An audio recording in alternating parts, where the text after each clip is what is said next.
નમસ્કાર, આપનું ગુજરાતમાં આપનું સ્વાગત છે। વિસનગર ખાતે રમણેશ્વર ગુણવંદના કાર્યક્રમ યોજાયો। રમણેશ્વર દાદાની 37 વર્ષની વિરત સેવાને સૌએ હૃદયપૂર્વક બિરદાવી હતી। મહેસાણા જિલ્લાના શિક્ષણ અને સમાજ સેવાના ભેખધારી શ્રી રમણલાલ ઈશ્વરલાલ પટેલે રમણેશ્વર દાદા આજે 95 વર્ષ પૂર્ણ કરી 96મા વર્ષમાં પ્રવેશ્યા છે। તેમની ઋષિતુલ્ય અને નિસ્વાર્થ સેવાને બિરદાવવા માટે આરોગ્ય મંત્રી શ્રી ઋષિકેશ પટેલની પ્રેરક ઉપસ્થિતિમાં વિસનગરની સાકળચંદ પટેલ યુનિવર્સિટી ખાતે રમણેશ્વર ગુણવંદના કાર્યક્રમનું ભવ્ય આયોજન કરવામાં આવ્યું હતું।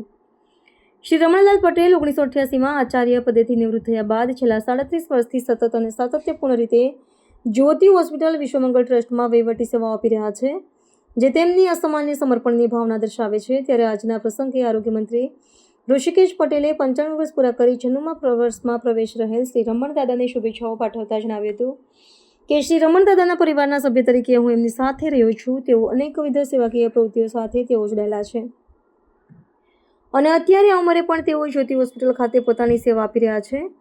આ પ્રસંગે અધ્યક્ષ સ્થાને ચાણસ્માના મનુભાઈ પટેલે, અતિથિ વિશેષ તરીકે રમણ સંઘવી, ગ્રીન એમ્બેસેડર જીતુભાઈ પટેલ, હસમુખભાઈ પટેલ અને ડૉક્ટર મિહિરભાઈ જોશી, સાકળચંદ પટેલ, યુનિવર્સિટીના ચેરમેન પ્રકાશભાઈ પટેલ સહિત સ્વજનો મોટી સંખ્યામાં પણ જોડાયા હતા। જ્યોતિ હોસ્પિટલ, વિશ્વમંગલ ટ્રસ્ટ, ઉત્તર ગુજરાત સર્વોદય મંડળ અને તિરુપતિ ફાઉન્ડેશન સહિતની સંસ્થાઓના સંયુક્ત ઉપક્રમે આયોજિત આજના કાર્યક્રમમાં શ્રી રમણેશ્વર દાદાની ઈચ્છા મુજબ શાલ કે પુષ્પો દ્વારા કોઈપણ વ્યક્તિગત સન્માન ન કરવાની જાહેરાતો કરવામાં આવી હતી। રમણેશ્વર દાદાની 37 વર્ષની વિરત સેવાને સૌએ હૃદયપૂર્વક બિરદાવી હતી। ગુણવંદન સમાજની અંદર જે સમાજ સેવીઓ સમાજની સાથે ઓતપ્રોત થઈ લોકોના નાના મોટા સમસ્યાઓના સમાધાન તરફ અને સેવા ભાવના સાથે જે લોકો જોડાયેલા હોય સમાજમાં, એવા લોકોની ગુણવંદના થાય અને ગુણવંદના થકી સમાજની અંદર એક અગરબત્તીની ભાવ એની સુવાસ ચોમેર ફેલાય અને ચોમેર જે સુવાસ ફેલાય એવા કેટલા સેવાભાવી લોકો સમગ્ર રાજ્યમાં પણ છે અને આપણા વિસનગર તાલુકામાં પણ છે। ડૉક્ટર મિહિરભાઈ સાહેબ એવી સંસ્થા ઓછામાં ઓછી ફી અને સર્વોત્તમ સારવાર આંખોના સમસ્યાઓ માટેના સમાધાનની અને એમાં પણ એ જ્યારે અંતરિયાળ વિસ્તાર આદિવાસી વિસ્તારમાં જઈ અને ત્યાંથી આદિવાસીઓમાં જેને આંખોની સમસ્યા હોય, ગરીબ દિન દુખિયા લોકો, એમને ખબર પણ ના હોય કે મોતિયો આવ્યો છે, આંખની કોઈ સમસ્યા થઈ છે, એવા લોકોને શોધી અને વિસનગરમાં લાવી એના આંખોની સમસ્યાનું સમાધાન જેમની સંસ્થા દ્વારા કરવામાં આવે છે એવા ડૉક્ટર છે ને એવા લોકોનો કાર્યક્રમ છે, એવા લોકો અત્રે ઉપસ્થિત છે કે જેઓ પણ ક્યાંક ને ક્યાંક સમાજ કંઈ પણ સારું દેખાય તો સ્વીકાર અને કંઈ પણ જો કેવું લાગે તો એનો તિરસ્કાર ન કરવું પણ ઢાંકી રાખે। જીવનમાં કેટલાક પ્રસંગો એવા બનતા હોય પહેલું મારા ગુરુઓ એમને મારામાં થોડાક સંસ્કાર દાખલા એમનું વર્ણન કર્યું। સૌથી પહેલાં મારા એક ગુરુ પોળાના જગવંતભાઈ આચાર્ય, એમણે અનાજનો બગાડ ન થાય એવો એક મંત્ર આપ્યો। એ મંત્ર એવો હતો કે એ વખતે આપણા દેશમાં 40 કરોડની વસ્તી હતી અને 40 કરોડની વસ્તી એક જ દાણો જો છોડ, એક દાણો છોડ તો એ 800 મણ અનાજ છોડ, 800 મણ અનાજ વેસ્ટ થાય। આ એની ગણતરી કાઢી 6 ચોખામાં એક વ્યક્તિ 12 2 વાર તો 11 ગણી। રમણ દાદા એક એવું વ્યક્તિત્વ છે કે જે મેં એમને જોયું છે, નજીકથી જોયું છે અને ઘરના એક પરિવારના સભ્ય તરીકે પણ એમની સાથે રહ્યો છું। રમણ ફુવા, અમે ફુવા કહીએ છીએ, એ રમણ દાદા 95 વર્ષ પૂરા કરીને 96મા વર્ષમાં પ્રવેશ કરી રહ્યા છે। અનેકવિધ સેવાકીય પ્રવૃત્તિઓના માધ્યમથી એ સતત જોડાયેલા રહ્યા છે। અર્થોપાર્જન પણ કેવળ પરિવારના નિભાવ પૂરતું અને બાકીનો તમામ સમય એમને સમાજ સેવા માટે ખર્ચ્યો છે અને અત્યારે જ્યોતિ હોસ્પિટલ જે મિહિરભાઈ ડૉક્ટર સાહેબ દ્વારા રન છે ત્યાં પણ એ ખૂબ સારી દર્દીઓને સેવા અને હોસ્પિટલને પણ સેવા આપી રહ્યા છે। એમની પૂરી જિંદગી એક સેવાકીય ગાથા કહી શકાય, એક સેવાકીય ગીતા કહી શકાય. એ રીતે એમનું આખું જીવન એ સંસારમાં રહી અને સાધુ તરીકેનું જીવન.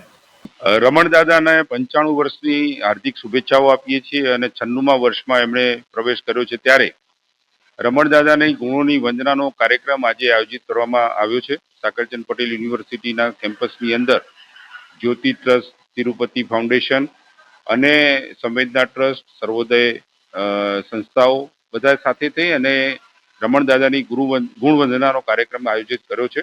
આ કાર્યક્રમની અંદર સમારંભના અધ્યક્ષ જ્યોતિ ચેરિટેબલ ટ્રસ્ટના અમારા ડોક્ટર મિહિર કાકા અને આજના મુખ્ય મહેમાન અમારા વિસનગરના ધારાસભ્ય અને ગુજરાત રાજ્યના માનનીય કેબિનેટ મંત્રી શ્રી આરોગ્ય અને પરિવાર કલ્યાણ માનનીય શ્રી ઋષિકેશભાઈ પટેલ સાહેબ તથા વિરમપુરથી સંવેદના ટ્રસ્ટ, કચ્છથી સંઘવી સાહેબ, ઘણી બધી સર્વોદય સંસ્થાઓ અને સ્વૈચ્છિક સંસ્થાઓ દ્વારા રમણ દાદાએ પોતાના જીવનની અંદર જે સંદેશ આપ્યો છે અને સમાજની સેવા કરેલી છે એના ગુણવંદનાનો કાર્યક્રમ આજે આયોજિત કરવામાં આવ્યો છે.